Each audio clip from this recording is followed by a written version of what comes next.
And we've got Space Audits in the house. Alan, how are you? Yo, what up, Jaron? What up? Nothing's up. Nothing much, man. I got a little screen share going on here. One Okay, second. I'm ready for you. I wrote on my paper here, Spacewalk. That's not your name. Space Audits. Okay, and wait, did you already share? No, not yet. Sending it now. Mute notifications while sharing. Do I want that on or no? Is that going to mute the audio if I try and play a video?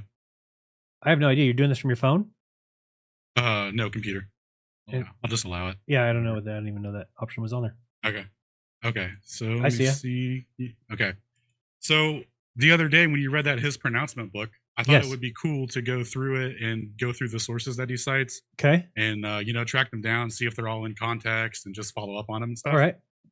So the first one that I was interested in, I'm sorry, go ahead. No, I was just saying, that must have been fun. I was kind of thinking the same thing. I didn't know how hard they would be to find, though. But go ahead. Oh, dude, I got totally stuck on the first one I started because it was just.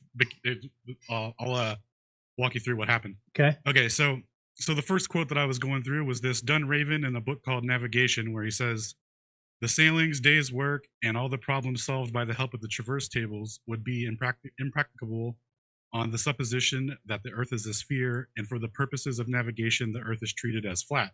I was like, well, that's a pretty damning quote. Let's start with that one, right? Okay. So I went and found this dude's book. It's called Self-Instruction and Practice of the Theory of Navigation. Okay.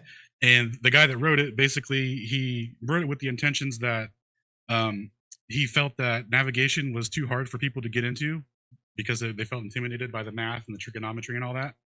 So he wanted to write like a concise guide, like explaining everything in a practical way, and just keeping it real rather than getting lost in equations and stuff, because like he says in the book that mathematicians think it's like all fun and games to bust out all these equations and stuff, but if you're sailing and you have limited visibility and shit's going down, you got to be quick, so you do plane trigonometry and stuff like that. So he was basically just kind of made this tutorial book of how to get like all your certifications for navigation. So like first mate, second mate, captain, all that kind of stuff, master certification. Mm-hmm. So this is like the pre-guide to how to do that. So anyway, full context for that quote would be, but in figures 37, meridians are represented as parallel lines upon a plane surface, and the course is drawn in straight lines upon it, and the angles are therefore plane angles, and the problems can be solved on with a much simpler process by plane trigonometry. And then it goes on to the quote that he said, which is slightly different, and then than what was quoted in the book, but same substance. Still kind of holds. So I started looking at these traverse tables because I was like, okay, so is he saying that basically is he implying that that the Earth really is a sphere, or is he saying that it's flat and that's how we do it? So I went to these traverse tables to find the answer, and these are the tables that he's referencing, right? And it goes into detail on how to do the triangulation for stars and stuff like that. Okay. Celestial navigation. So look at this diagram, how they have it laid out. They got Z, which is where you're standing, P, which is your zenith. What do they call it? The elevated pole. Yeah, your zenith basically.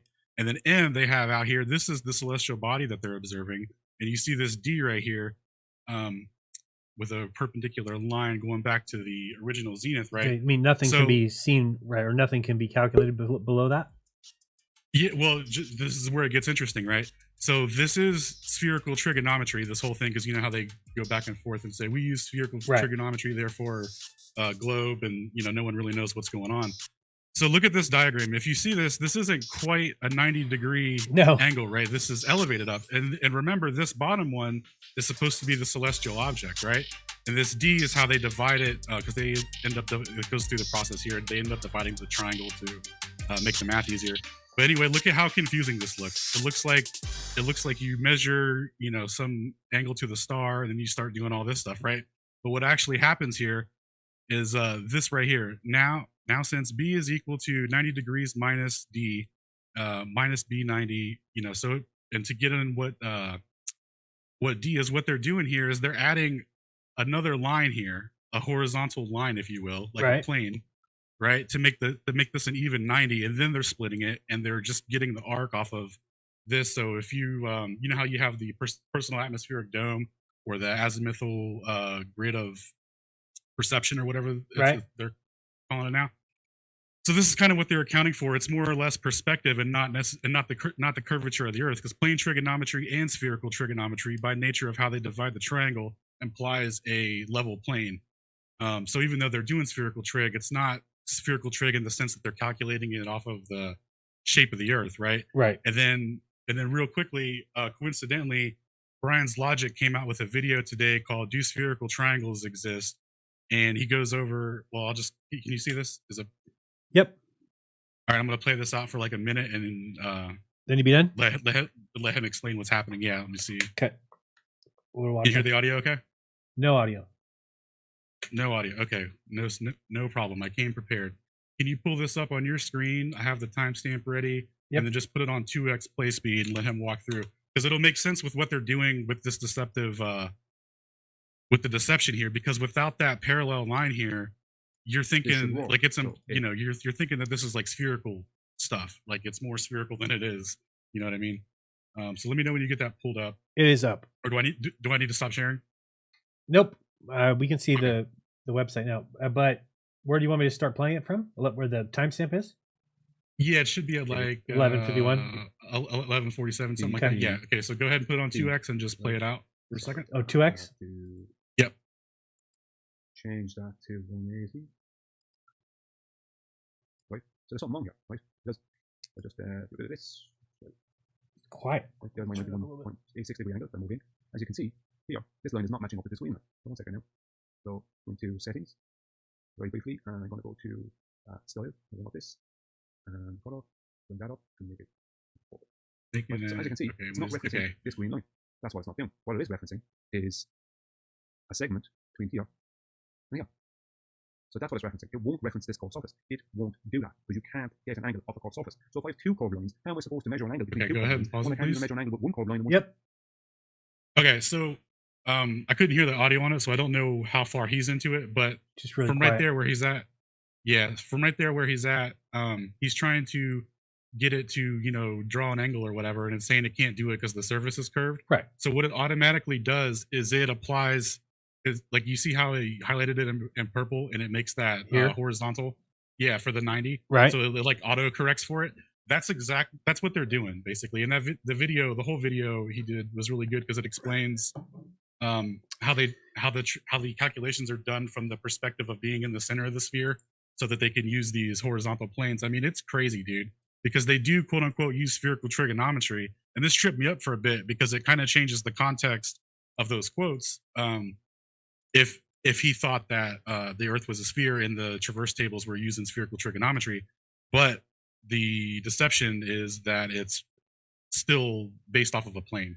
So that's pretty much game over right there for celestial navigation, because what they do is they then turn around in the context of the book. He calls it Mercator sailing, and that's basically that's plane sailing. Right. So that's just plain trigonometry. The spherical trigonometry is basically a ruse. Not used. Yeah. Yeah. Well, no, I mean, it you know, it's referenced or whatever, but it's more of a perspective calculation than and it's not necessary. Right. And did you watch Austin's debate last night? Oh, dude, he smashed it. It was great. I got to go through and make clips for stuff. It was awesome. Yeah, this is a great view here if you're talking about why the radio waves, the ground where radio waves are not making it. What was it? 600 miles or something? 980 kilometers or something? But, you know, yeah, I think it was like 800. Yeah, Mark kept trying to describe it as if he's like, well, it spreads out. Well, yeah, but let's say we're starting here. Well, you can't spread out. You're going to hit the Earth. So it can spread up here, and then it can kind of send this way, but it's never going to hit your observer here. How is it? What is causing it to bend around? Like, you know, it has to go right. So yeah, dude, a good picture like this would be good. Are you caught up to date on what Austin found with the geodetic surveying stuff that's on McToon's website? The triangulation of the arc of the parallel of the United States or whatever from the 1900s? No. Oh, dude.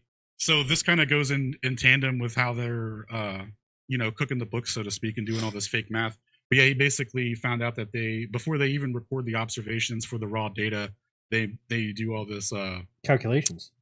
Yeah, they do all these pre-calculations before they even record it, and it goes, and it's so you know Chris bad Van for them. Mitre. Like, Have you ever watched Chris Van Mitre? He has a channel. He's been on the Yeah. show a few times. He's a surveyor, and he's the one who told us all these things.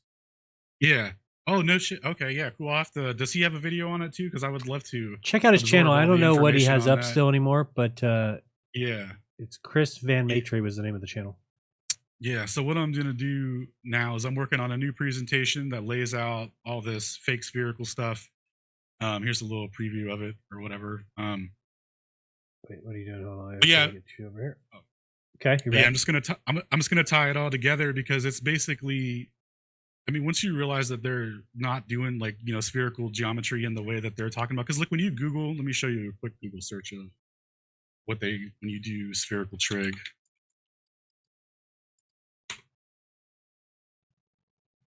So it's like, you know, it's always on the surface of a ball, right? It's like, oh, no way, it's curved ball. But that's not what's happening here. They're literally still doing it as a plane above sea level. So when they do things like you know, create an artificial horizon with the sextant and all that, Right. like it's literally perspective, how to account for perspective. And they've just, you know, hijacked it, brainwashed everybody and done all these complex equations, and you think that people live on a ball. And yeah, like all that's about to be over. Like, you know what I mean? Like, we are moving that direction for sure. We kind of figured out what, you know, what they're doing, and all their so-called proofs are just illusory.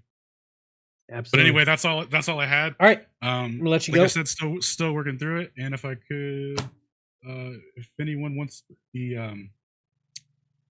the books or anything like that that's referenced, or stay up to date on the presentations and stuff, I left a link to my Telegram in Discord. You can join that. It's just a Telegram where like you don't chat in it or whatever. It's just where there's links to channels, PDFs and books and videos and stuff like that. So if you want to stay up to date on that or get those, you can check that out, or you can hit me up on YouTube at @space_audits.